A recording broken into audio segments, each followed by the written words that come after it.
74 کی بڑی انٹرسٹنگ بات یہ آئی کہ ہمیں جو کیمپ دیا گیا وہ ویسٹریچ کا آرمی کا گریو یارڈ تھا. میرا جہاں کیمپ کھودا تھا تو میں رات کو جب آیا تو میں نے سائڈ پہ تھوڑا ٹرن کیا تو میرا ہاتھ سائڈ کی طرف لگا تو وہ مٹی گر گئی.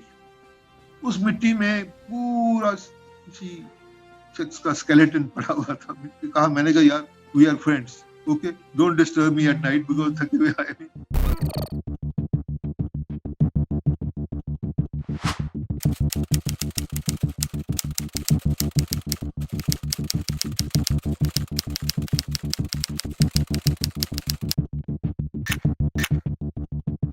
In September 71 I moved to شکرگڑھ اور انڈیا بھی بڑا پراؤڈ تھا کہ انہوں نے شکرگڑھ کو قبضہ کر لیا. 19FF میری یونٹ ہے, ہم نے وہ قبضہ چھڑایا اور سب سے ریکارڈ نمبر آف جو انڈین قیدی تھے وہ ہم نے بنائے یہاں. ہماری یونٹ کیونکہ نے بہت اچھا پرفارم کیا تھا تو ہماری یونٹ سلیکٹ ہو گئی for participation in the 23rd March joint services parade. Race course park جو راولپنڈی کا ہے, پہلے پریڈ وہاں پہ ہوا کرتی. 1974 میں میں میجر تھا, میں کنٹیجنٹ کا نمبر 2 تھا. 1989 میں FC کا ایک کنٹیجنٹ تھا فرنٹیئر کور کا بلوچستان کا, اس میں نے اس کو لیڈ کیا.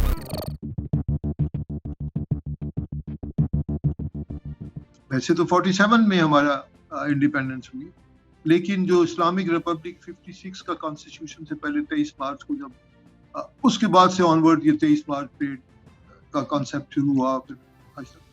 لیکن کیونکہ پاکستان 65 وار میں بھی انوالو رہا, اس کے بعد پھر 71 وار ہو گئی, تو پاکستان کو ایز اے پیسفل ٹائم نہیں ملا. اور لیکن 71 کے بعد جب سیٹل ہو گئے تو پہلی پریڈ 1974 میں.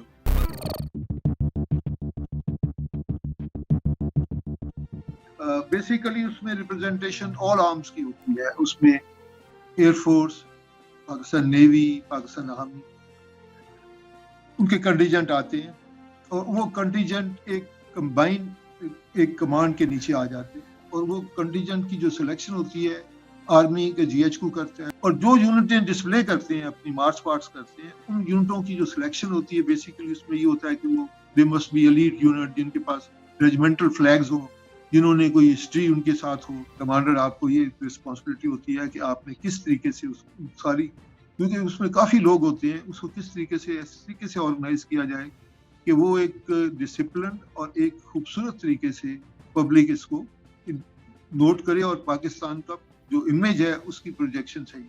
اور فائنل ڈے کے دن کس طریقے سے وہ اسموتھلی آپ کو ہر ایک جوان کے بازو تک آپ کو ایک دوسرے کے ساتھ جو ہلا رہے ہوتے ہیں, اس کی کوآرڈینیشن اور سنکرونائزیشن ایسی ہوتی ہے کہ پتہ چلتا ہے جیسے یہ ایک بالکل کمپیوٹر کے اوپر اس کو سیٹ کیا گیا.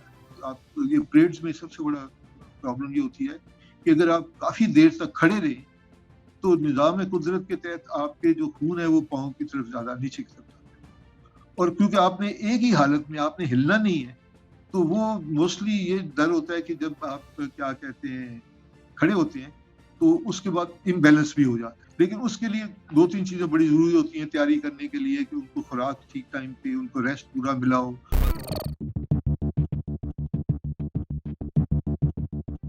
71 کی وار کے بعد ملک میں کافی ڈپریشن تھی, ہم ڈی مورلائز تھے, پبلک ڈی مورلائز تھی, بیکاز ہمارا ایک بہت خوبصورت حصہ ملک کا علیحدہ ہو گیا ہوا تھا. تو اس کے بعد جب رہا ہے تو کچھ عرصے کے لیے حالات ایسے نہیں تھے, آرمی ری آرگنائز ہو رہی تھی, کافی لاسز تھے ان کو ری گروپ کرنے کے لیے. اس میں مجھے یاد ہے کہ اس وقت 2 دن پہلے بارش ہو گئی تھی, اور بارش سے کیونکہ وہ سافٹ گراؤنڈ تھی, گھاس وغیرہ تھے, تو اس میں کافی ڈیفیکلٹیز تھی. پھر کافی ہم نے ادھر ڈرائی مٹی لگا کے ڈالی اور آل دیٹ. 74 کا پیریڈ تھا, اس میں ذرا ریسٹرکٹڈ قسم کی پارٹیسپیشن ہوئی. ابھی آپ 89 پہ چلے جائیں, 89 میں فرنٹیئر کور بلوچستان کے کنٹیجنٹ کو میں نے کمانڈ کیا. تو 89 تک بہت سی چیزیں چینج ہو گئی, نیوکلیر پاور بن چکے تھے, لیکن ہمارے جو normal conventional weapon like missiles ہو گئے, لائک اینٹی ٹینک میں میزائلز ہو گئے, گنز ہو گئی, ہیلی کاپٹرز ہو گئے, ہمارے پاس F-16 ہمیں انڈکٹ ہو گئے ہمارے پاس, جب آپ نے دیکھا ہوگا. تو اس کے انڈکشن کے بعد پاکستان آرمی کی جو پہلے جو پروفائل تھی، جو کہ ہم پیچھے ڈپلیٹڈ اسٹیٹ میں تھے، وہ ہمارے کیا کہتے ہیں بہت زیادہ امپروو کر گیا.